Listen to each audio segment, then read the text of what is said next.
Undine Smith Moore. Moore was born in Jarrett, Virginia. She was the granddaughter of slaves. In 1908, her family moved to Petersburg.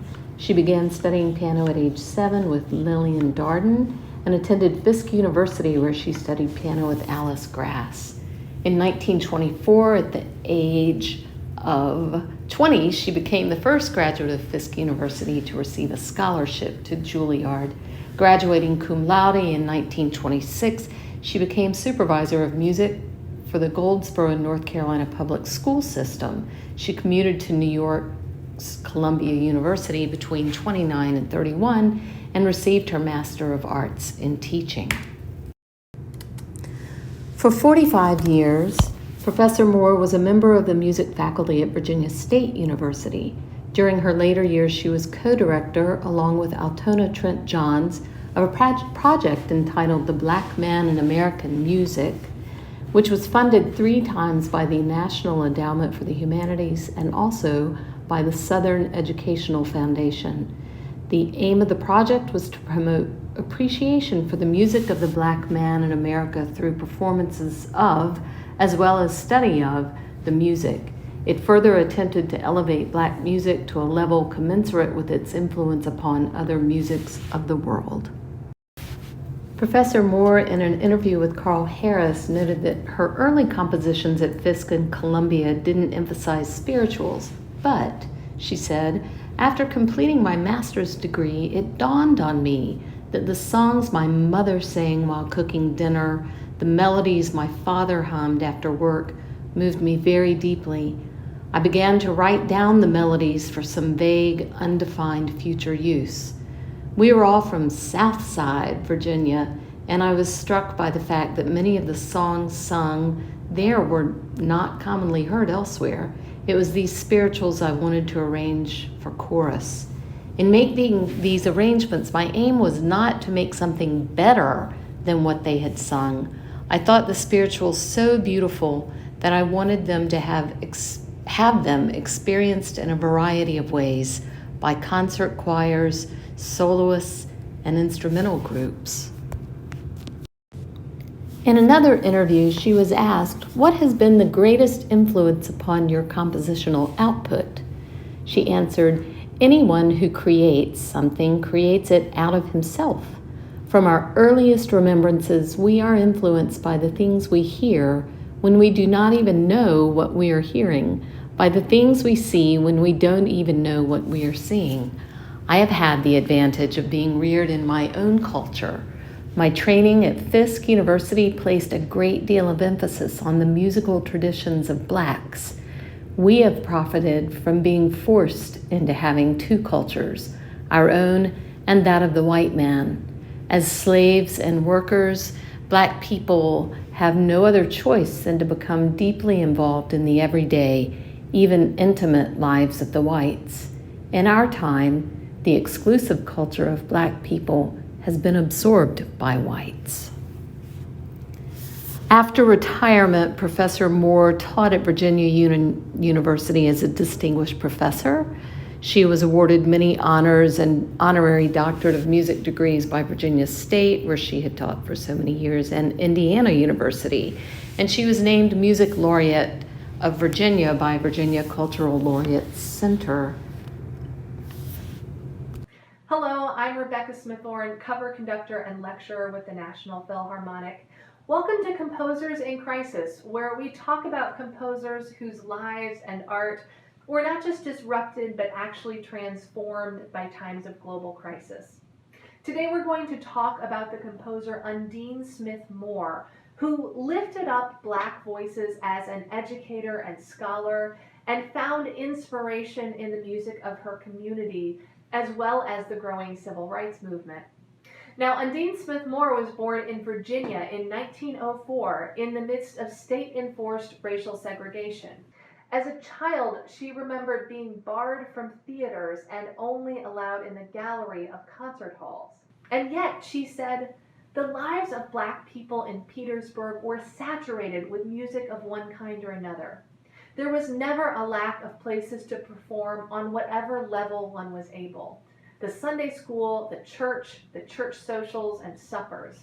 So, surrounded by a creative and supportive community, Moore developed into an excellent pianist. In 1923, she attended Fisk University as a music major, and she was awarded a prestigious scholarship at the end of her freshman year. And her father was so happy when he heard the news that he went straight to the local piano store, still in his railroad uniform, and asked for the best piano that money could buy. After graduating, she returned to Virginia to become a teacher, first at a local high school and soon at Virginia State College, where she would have a 45-year tenure as a well-loved professor, scholar, composer, and mentor. In fact, Moore considered teaching to be her greatest accomplishment. She said, "It is a great thing to be a musician. The only thing that matches it is perhaps the opportunity to be a teacher." And while she had been composing as early as childhood, in her 20s and 30s, she devoted much of her time to teaching. It wasn't until the 1950s, during the growing momentum of the civil rights movement, that she began her massive compositional output, which consisted of over 100 works. Many of them were choral arrangements of spirituals that she heard her mom and dad sing around the house during her childhood. And she deliberately gave them simple, straightforward settings because she knew that these beautiful songs needed no improvement. Perhaps her most well-known work is her choral setting of Daniel, Daniel, Servant of the Lord from 1952.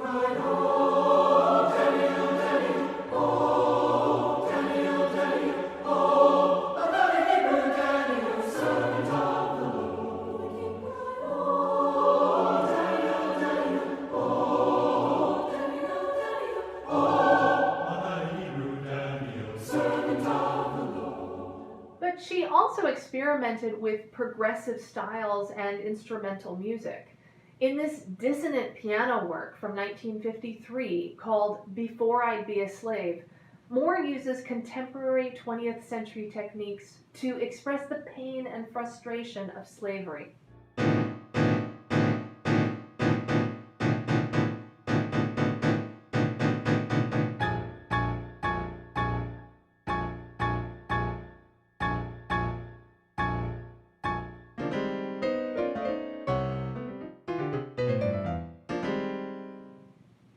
Moore's greatest work was her oratorio Scenes from the Life of a Martyr, based on the life of Martin Luther King Jr.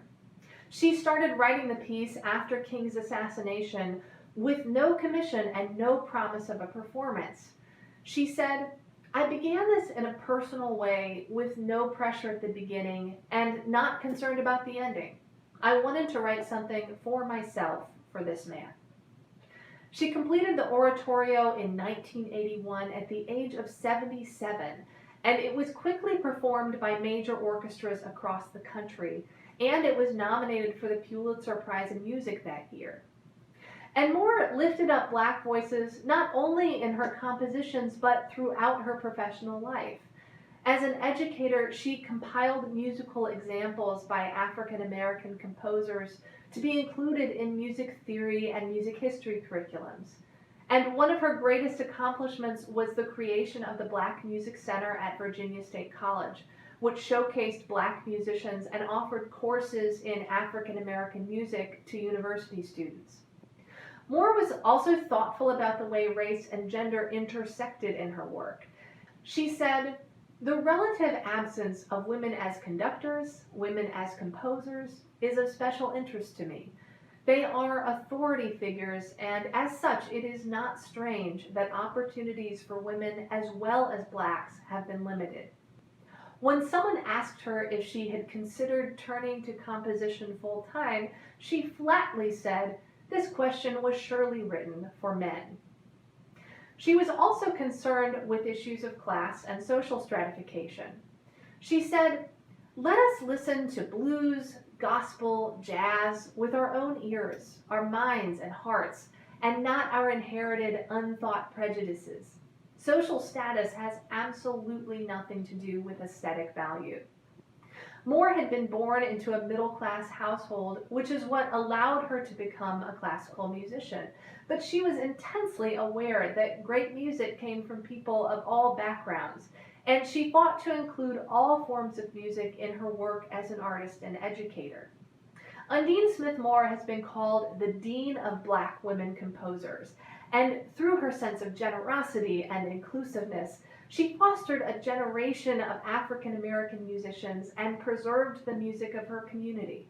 She also offered us her own unique American musical voice, one that I hope you'll find the time to hear.